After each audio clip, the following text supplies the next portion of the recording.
All right, everybody, welcome back. It's episode 105 of the Canadian Private Lenders Podcast with your hosts, Ryan and Neal. Neal, we are wrapping up at the Canadian Mortgage Summit, our final episode here. They're deconstructing all around us. It was a big day. Yes. I think it went really well, though. Absolutely. Super cool. Had some amazing guests on today. We saved a special one for last. This was a really cool interview. CEO and founder of RiverRock MIC, huge MIC here in Toronto, Nick Kyprianou. So that was an awesome conversation. What stood out to you, Neal? Well, I mean, 38 years in the game, which is insane. So he's been through it all. He had some really interesting... President at Home Trust. President at Home Trust, exactly. So he growing that from, 200 million to 17 billion. Yeah. And he had a lot of experience because he was in the mortgage industry in the 90s, which I think shares a lot of similarities to today. 100%. So I think there was some really good insight to what to expect and how to manage it moving forward. And by the sounds of it, Nick said that the pain in the 90s was much, much worse than what we're seeing today. So does that mean there's more pain to come? I don't know. There could be. Hard to say. But a couple things that stood out to me. I mean, we talked about 4-hour turnaround time with RiverRock. That's how they really stand out in the market.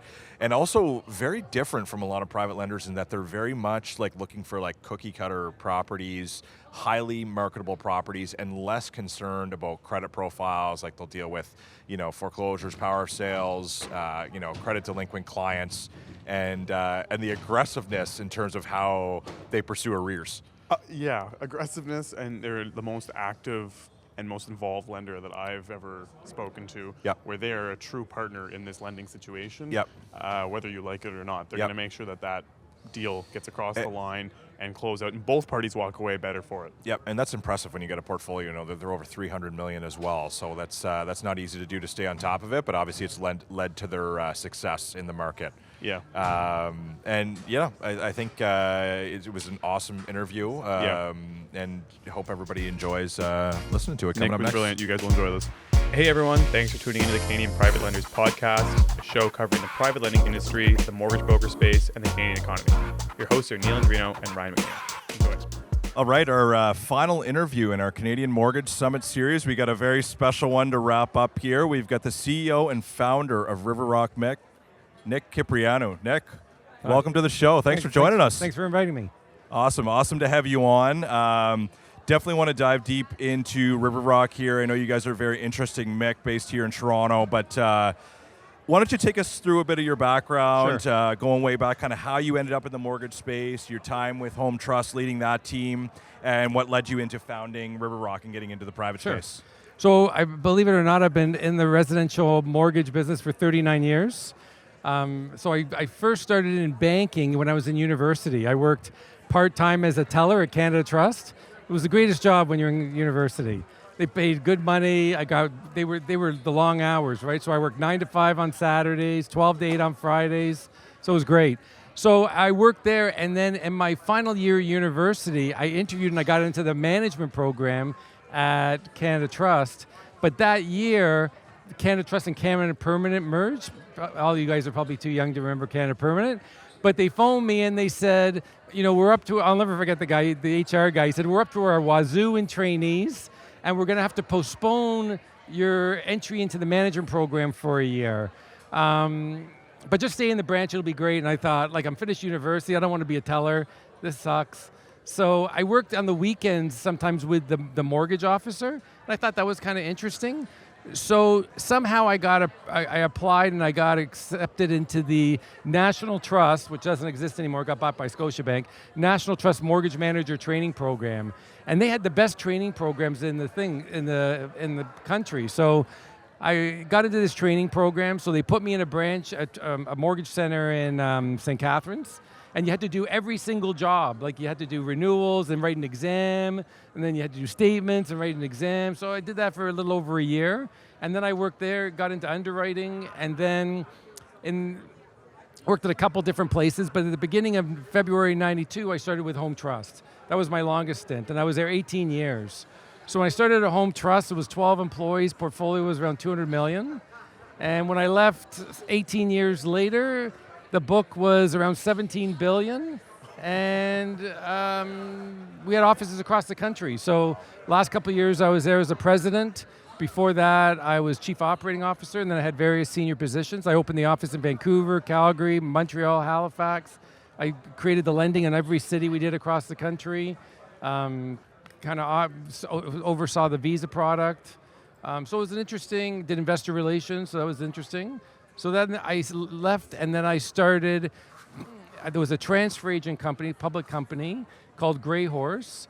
And I don't know what a transfer agent is. If you're a public company, you need a transfer agent. They keep track of who buys the shares, who sells the shares. They manage the annual meetings, the voting. Did that. They wanted to get a bank license. Went there, was able to get a bank license in 13 months. Changed the name to Equity Financial Trust. They've since changed the name to Haventry Bank. Yep. So I created that bank. I tripled the value of the bank in 3 years, and then I left and started RiverRock. Wow. Casual, just a few things on the resume. Wow. That is quite the track record. Yeah. Very cool. Where do you want to go from here? There's so many questions that arose from that. Going back to the home trust before we go into RiverRock, it seems like a very common theme that every successful founder at some point did a stint at a home trust. What was it like joining in '92? Because I feel like the housing market probably was a little bit rocky. It was the worst. It was, okay. People think this is bad now. This is a cakewalk compared to the early '90s. Okay. And basically the the market peaked on April '89. Yeah. Like I actually know the month and the year. April '89 it peaked. And from 87 to 89, values went up about 50%. Okay. From April '89 to 1995, residential values dropped around 25%. Commercial values dropped 50%. When you talk about high-rise condos, they dropped 50%. Because back then, you could build a high-rise condo tower, get financing with 0 pre-sales. So you would have people going up and buying units, and you could buy a unit with $500 down, with no money with no additional money till closing. So somebody said, well, why buy one? I'll buy 5, and then on closing, I'll sell 2 or 3, and I'll have 2 free and clear condos. Yeah. So it was mass speculation. Yeah. Same with home builders. They would build the street out with no pre-sales, right? So it was just a recipe for disaster. And then, for values to drop, you need triggers. So in the early 90s, you had multiple triggers, right? You had unemployment over 12%. Corporations moving to the southern states and Mexico because of high corporate taxes. You had double-digit interest rates. Then you had a Quebec referendum that created all this uncertainty. And then you had an NDP government that won a majority who never governed before and created absolute chaos in the province, right? So it was just, we used to say, is that a light at the end of the tunnel or a train coming, right?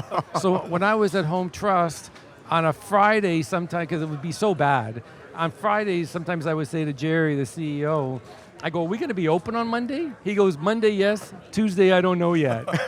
So, this has been not that bad compared to then. Do you see some similarities to now and then? This is like some of the things you described and a lot of the factors, it sounds like we're pacing along the same track. Right. And I do see similarities. Like when rates drop to 25 basis points, it's free money, right? Yeah. And values from 20 to 22 went up about 38% on average, right? Yeah. So I always say it's like a stock. If you buy a stock that goes up 100% in a month, you're going to give some of that back. Mm-hmm. It's not going to, unless you bought NVIDIA, it generally backs off, right? Yeah. So at the beginning of 22, when Bank of Canada said they were going to aggressively fight inflation, I said rates are going to go up a lot. Like we modeled in around 350 basis points, they went up 475 basis points. But I said if rates go up that much, that fast, it's going to shock the system and values are going to back off, right? Mm-hmm. Like this isn't hard to figure out. So we pivoted at that moment, at the beginning of 22, and we started. If somebody bounced their payment, we would talk to them and we'd say, what's your net income a month? And if we saw they couldn't make their payments or it was tough, we'd say, look at values are going to continuously drop. And then when you come up for renewal, your rates are going to go up a lot. Yep. So work with us to sell your house. You walk away with money, pay off your mortgage, and life will be good. If you don't, you're going to just burn away equity because the values are dropping. And we were able to talk a lot of people into selling their homes. So we pivoted very quickly.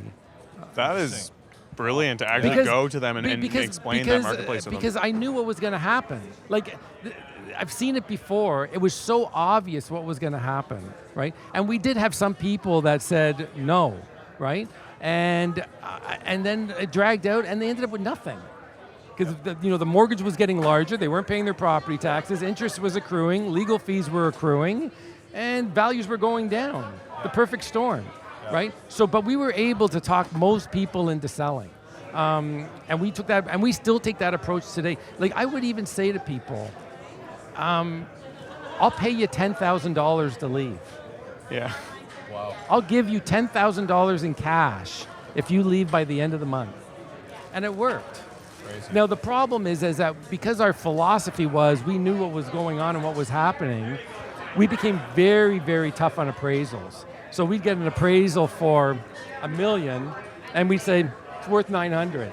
So we upset a lot of people, right? They go, well, the appraiser says it's $1 million. Well, the appraiser's wrong, right? So, and then sometimes people go, do you know more than the appraiser? I go, yeah, I do. Actually, I do. Yeah, so a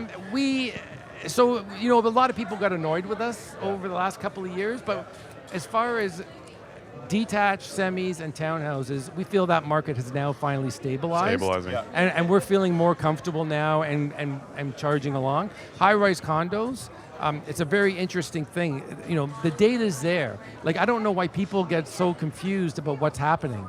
The data is all there. If you look at the data, the vast majority of high-rise condo projects have been shelved and stopped, right?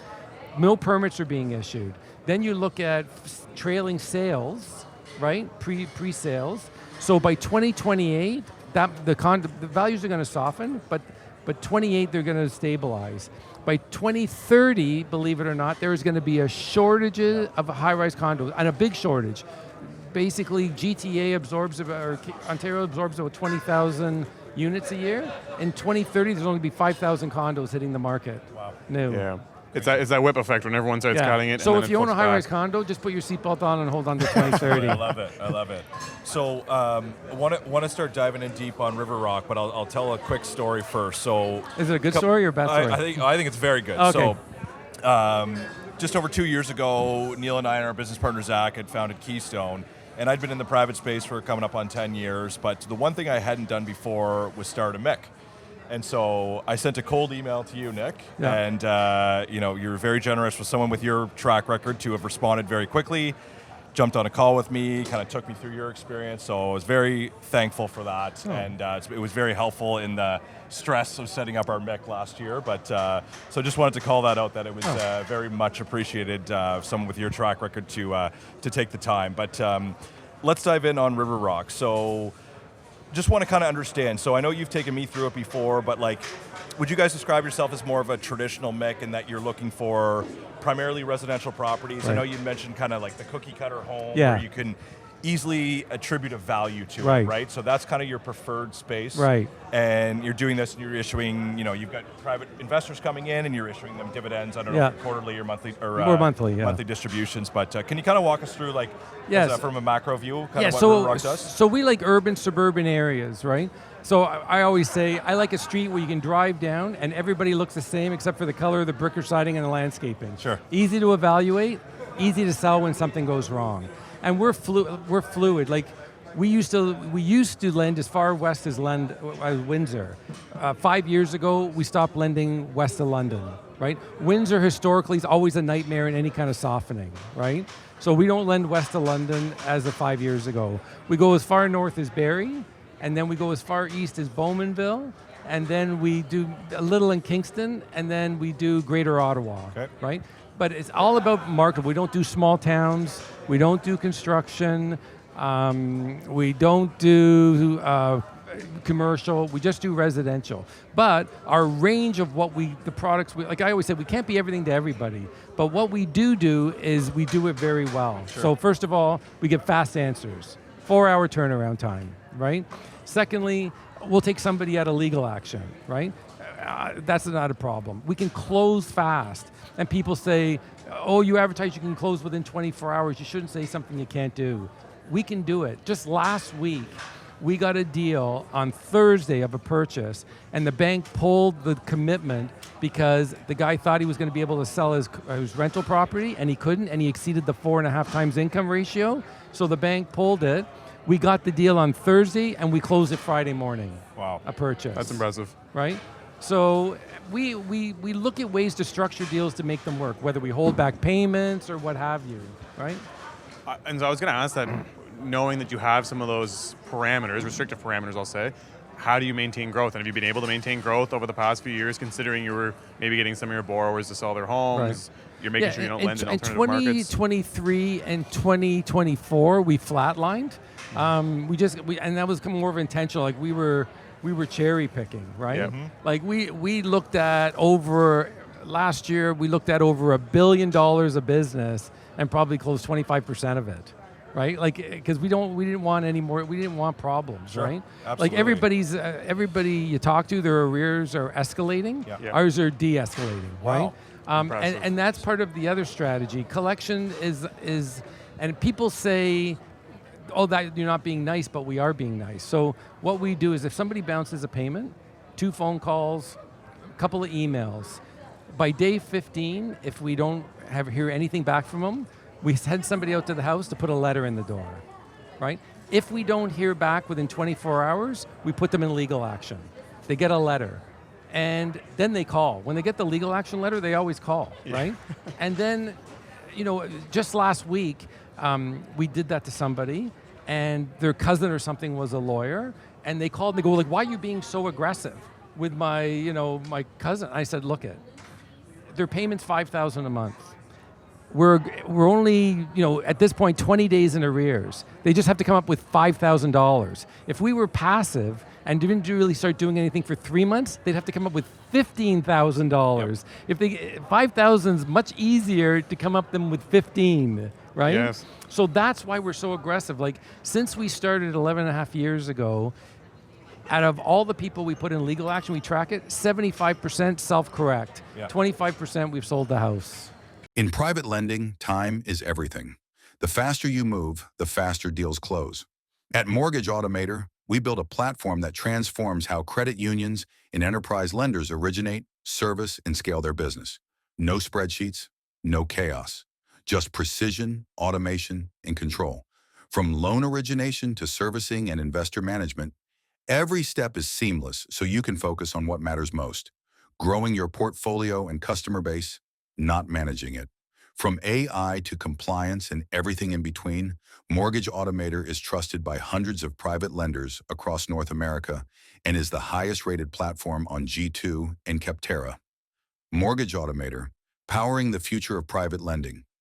Again, the proactive approach is really smart because to your point, not most lenders, but a lot of people maybe let it go for a little longer, and then once that burden grows, it's impossible. You're to not helping them, and you're not helping yourself. Yeah. No, I was just going to agree with the exact same thing. I was a bit surprised, Nick, to hear you say that your arrears are declining, and just because of the approach you take, where you have very defined lending areas, maybe higher LTVs, higher home values as well, so probably higher mortgage balances, but. It sounds like this is the approach that's keeping you out of it. So you may have a lot of missed payments in a given month. Exactly. But you chase them very quickly. We're on them fast, right? Because we pivoted at the beginning of 22, getting people to sell their houses and work with us, we churned out all the potential big problems, right? So then, and then our conservative lending last year. So when people are cracking now, it's not. I always say bad things happen to good people all the time, and we actually trademarked that. I saw that on your side next to us here. Trademarked that, so you can't use it. Okay, all right, noted. Because we'll send a cease and desist letter. 15 days. We've done it, So the stuff now that they've lost their job, somebody's died, they've got equity. So there's solutions that they can manage, right? Like they don't have to have us manage their problem; they can manage it. They might need some assistance with us, and we do a lot. Like I'll tell you a very quick story. Had a person went into arrears. The people in the office said, you got to talk to this guy. It's not working out. He had equity, right? And I go, what's going on? Oh, my wife's been very ill. She can't work, and all this stuff. Yeah, oh, we don't want to lose a house. My grandfather built it or whatever. And I said, look this is the reality. This is what it's going to look like. Let me send our guy out to your house to have a look. So he goes out and he says, oh, this is like, not big hoarders, but minor hoarders. So I said, look, you got to clean out the house. He goes, oh, I don't even know where to begin. I go, tell you what, we're going to put a bin on your driveway. You just got to fill it up. We go there next week, there was one bag of garbage in it. So I phone him up and I go, dude, one bag of garbage? I said, I'm going to send 2 people out. What days works for you? I sent 2 people out, we cleaned out the house. We sold it in a week. Then we said, you got to go find something to rent. He goes, I don't even know where to begin. We helped him find a place and we paid his first and last for him. Wow. Right? You're actively managing your portfolio. We actively manage everything to cradle to grave. But the thing is, but we're not saints. I charge for that, right? Because the same guy, this was a classic, he phoned me up and he goes, can you send your guy out to cut my grass? And I said, are you kidding me? I go, it's $1,000 to cut your grass. And he goes, that's crazy. I said, exactly, it's crazy. So cut your own grass. But then when we paid out, he goes, oh, what are all these charges? I go, dude, you got concierge service. You got a concierge fee. Yeah. We found you your place to live. We paid you first and last. Like, what are you expecting? So I'm extremely impressed by your guys' involvement in your loans, but how do you manage growing the business and scaling it to be so large and then also offering that concierge service? Like how does... Okay, so I've been doing this a long time. Yeah. First of all, you got a great staff, right? The people that work at RiverRock are the best. I would say more than 50% of the people have worked with me before. Right, so when we hired them, we knew we were getting. And then some of the other people we hired worked with people that worked with me, so they were highly recommended. So we've got excellent people that really care. Secondly, I've got a person that I work with that does our property management. So they do our evictions, they do the cleanup, they do the listing, the selling, all of that stuff, right? And I've been working with this individual and his company for 20 years. So we've got a close relationship. So I'm the only one that does it like this with him, where we do this really hands-on management. Yeah. He works for lots of companies, big institutions. He works with some other MICs. But I said, this is the way I like to do it. You charge me. I'm not saying do it for free. Charge, right? Yeah. But this is how we're going to solve problems. It's sweet. You're coaching your borrower to, again, save themselves and protect your assets. It's not nice kicking people out of their homes. No. Right? Nobody wants to do that, right? Yeah. And not everybody listens either. Like they're just angry, and I understand that. But I always say, and I know this sounds, I'm going off topic, but I'm not. I don't know if you guys have ever read any books on death and dying, right? So when you tell somebody they're going to die, they go through 5 stages, right? First stage is anger, then negotiation, then I can't remember the third one, but the last one's acceptance, right? So it's the same thing when you tell somebody you're going to lose your home, right? They go through the exact same 5 stages that a person that you're telling is going to die, right? So you need to get them from stage 1 to 5 as quickly as possible. And there is lots of ways to do it in a nice, elegant way. That makes a ton of sense. I said, I'm willing to help anybody do this for a fee. Sure. Right? I remember at the Ontario MIC Association lunch one day, somebody said, "Oh, can you help me with some of my files?" I go, "Yeah, $10,000 a file." And I go, "The thing is, you're going to learn. Yeah. You don't have to pay me $10,000 a file forever." Yeah. So therapy with Nick. Little bit deeper on your borrow profile. So I'm curious because you guys advertise, no credit, poor credit. Yeah. You do consumer proposals. Yeah. You pull people at a power sale. Yeah. So is I guess a couple questions. So is your credit profile, do you think, worse than other MICs, or is it just strategic in how you approach it? It's property based. It's strategic. It's property based, right? So the way we look at it is, first thing we look at is the house. Marketable, is the value right? Then we look at the borrower situation, right? Before we approve any deal, we what all the friction costs are to get out of a house, right? We reverse engineer the numbers, and if we see a clear path to getting out, we move forward. If not, we reduce or cut or decline, right? But we'll take a self-declared letter, right? I don't care what the credit looks like. But you can tell if the deal makes sense. Yep. It's common sense lending. It's truly common sense lending. Like lots of people go, oh, we're common sense lending, but we need 12 months bank statements to see that you make money. I'll take a self-declared letter because this is the way I look at it. If you're buying a house, you've thought about it, right? Nobody's going to take on an $800,000 mortgage and put $200,000 down if they haven't thought about it a bit. Sure. Right? Like, that's not where we have our problems. You know where we have our problems? And it's always the same case, where we do a first, then they put on a second, then they put on a third, and then the market softens and they have no equity. Yep. That's when there are problems. So is that reflected in your pricing then? Would you say your pricing's at a premium versus other MICs? Because we see MICs in Ontario sometimes advertising, $499s, $599s. Yeah, we can do $599. Okay. But you got to have excellent credit. Sure. And you're not doing that for your 550 credit no, like score. that's not going who's to delinquent. a person with the sheriff's knocking on the door and they're calling us on the phone, right? Yeah, By the so it's sheriff's reflected knocking. in your pricing. It's reflected in the pricing. It's risk reward, right? Sure. Are you a private mortgage lender in Ontario looking for trusted legal support? Meet Grecky Carter Professional Corporation, a boutique real estate law firm in Midtown Toronto with deep expertise in private lending and mortgage enforcement. Grecky Carter closes hundreds of private mortgage deals every year, and when recovery becomes necessary, they handle both contested and uncontested enforcement with precision, from forbearance agreements to power of sale and cost recovery strategies. For lenders who demand clarity, efficiency, and results, Grecky Carter has you covered. Visit gclaw.ca to learn more and safeguard your private lending investments. Let's just jump right back. I'm curious about RiverRock's kind of future as well. It sounds like you're quite happy with where you're at. Your book's been growing steadily. Like, do you see yourself expanding into new lending territories or different products, or are you quite happy with your current offering? Yeah, like I think Ontario is the biggest market in Canada. It's about 50% of the market.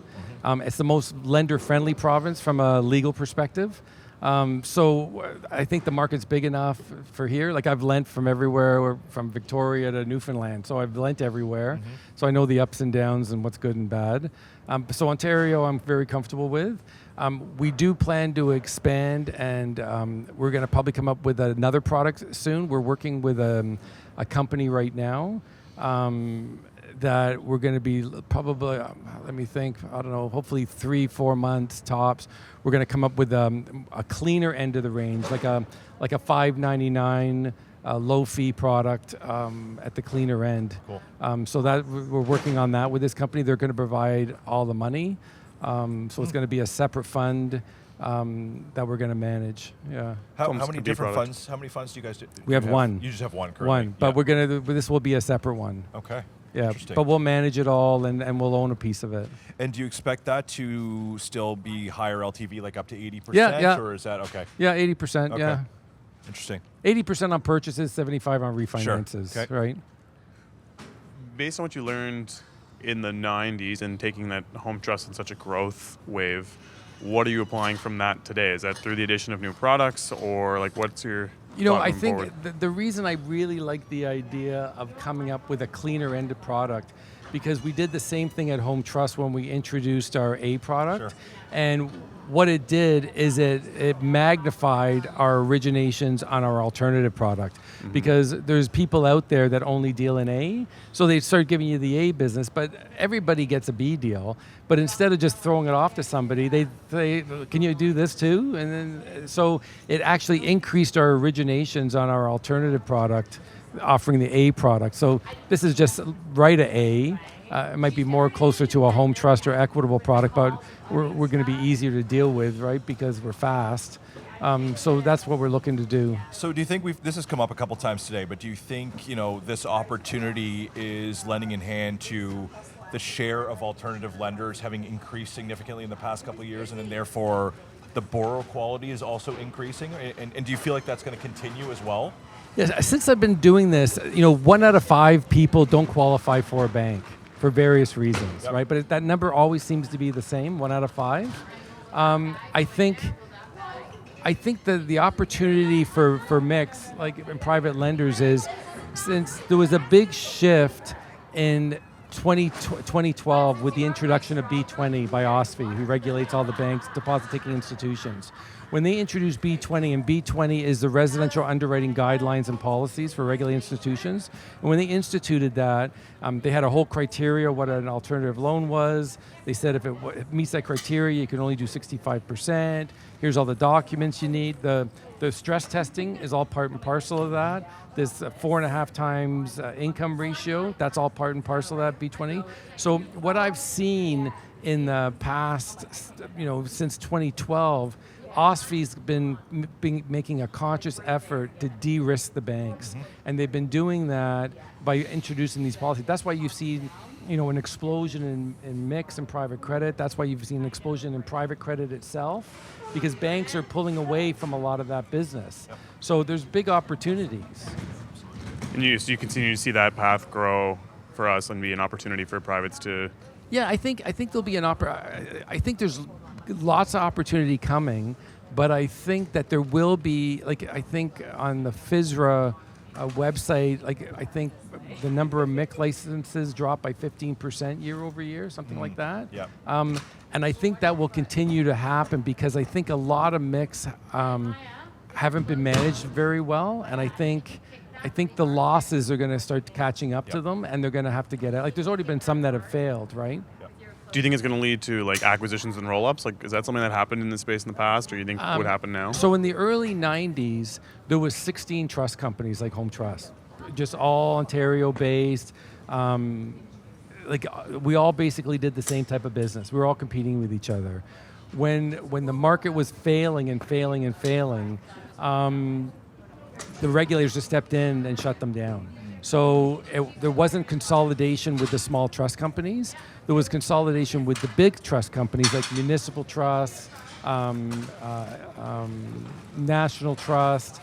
People like that got bought up by the big Montreal Trust got bought up by the big institutions. But the smaller ones, their portfolios were so bad, there was nothing to buy. They just went into liquidation mode. Dissolved them. So I see, we've had a few MICs approach us, you want to buy, and then we said no, and they would look to buy some of the portfolio, and we've looked, and we said, you've shown us 50 million, and we can buy 2, maybe, right? And I think Mike Forshee, when you talked to him, I don't know if he talked about this, but he had a similar strategy to go out and about and try to pick up some books, and he just said it wasn't very good. Yeah. Interesting. As we start to wrap up, do you want to go to the last question, then maybe we'll hit Nick with the bonus as well? Yeah, for sure. So what we used to always ask was, what's everyone's favorite part about the mortgage industry? We got a lot of response that it was the people. Everyone loved the people. So we had to switch it up. We're 100 in, so we had to do it. And now we ask, what's your least favorite part about the mortgage industry? Least part? Or what would you change about the mortgage industry? What would you change, or what's your least favorite part of the... Okay, so, and I've been beating this drum for decades. Education. I can't think of another industry where you can get a license kind of over a weekend, and then you're managing people's largest asset, or largest purchase they're ever going to make in their life with a weekend course. I just don't understand how that's happening. That is the biggest problem with this industry. Is education. You should see some of the people that call our office.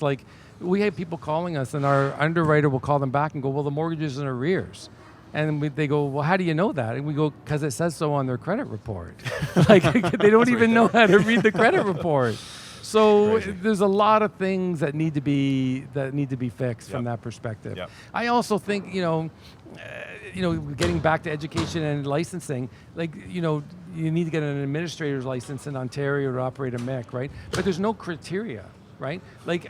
It's not like you have to have any lending background or knowledge about anything. I can be I'm not knocking auto mechanics, but I can be an auto mechanic and apply for an administration license, and as long as I haven't gone bankrupt and I've got decent credit, I'll get it, right? Yeah. But I can go into an automotive shop and say I want to be a mechanic, but they go, do you have a license in the education? If I say, no, I can't be a mechanic.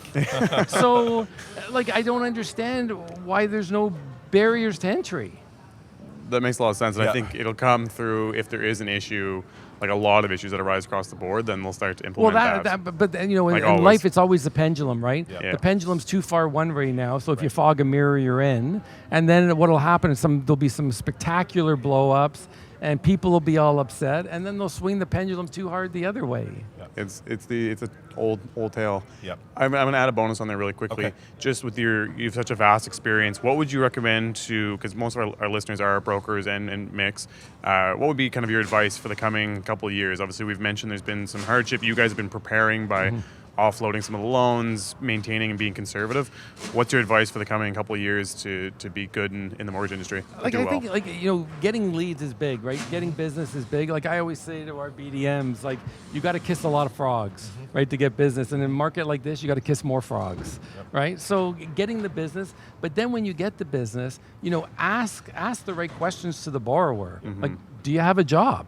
Like, how much do you make? And then how's your credit? Or if you do have poor credit, why did it happen? And then when you're talking to the lender, just be transparent. Like, we're not scared of anything. Like, we'll do, terrible situations. Just be honest, because, when we find out when it's closer to closing, we go, okay, what else don't we know? But if you're completely transparent, we're not going to turn the deal down. We'll still probably do it, right? Just be honest. Pound the pavement and do your due diligence. Yeah, that's the get thing. That pipeline growing, and it's a lot easier to say no to the not so good. That's right. And then the other thing I would say to brokers, right, is a client calls them before they know their credit situation or their income situation.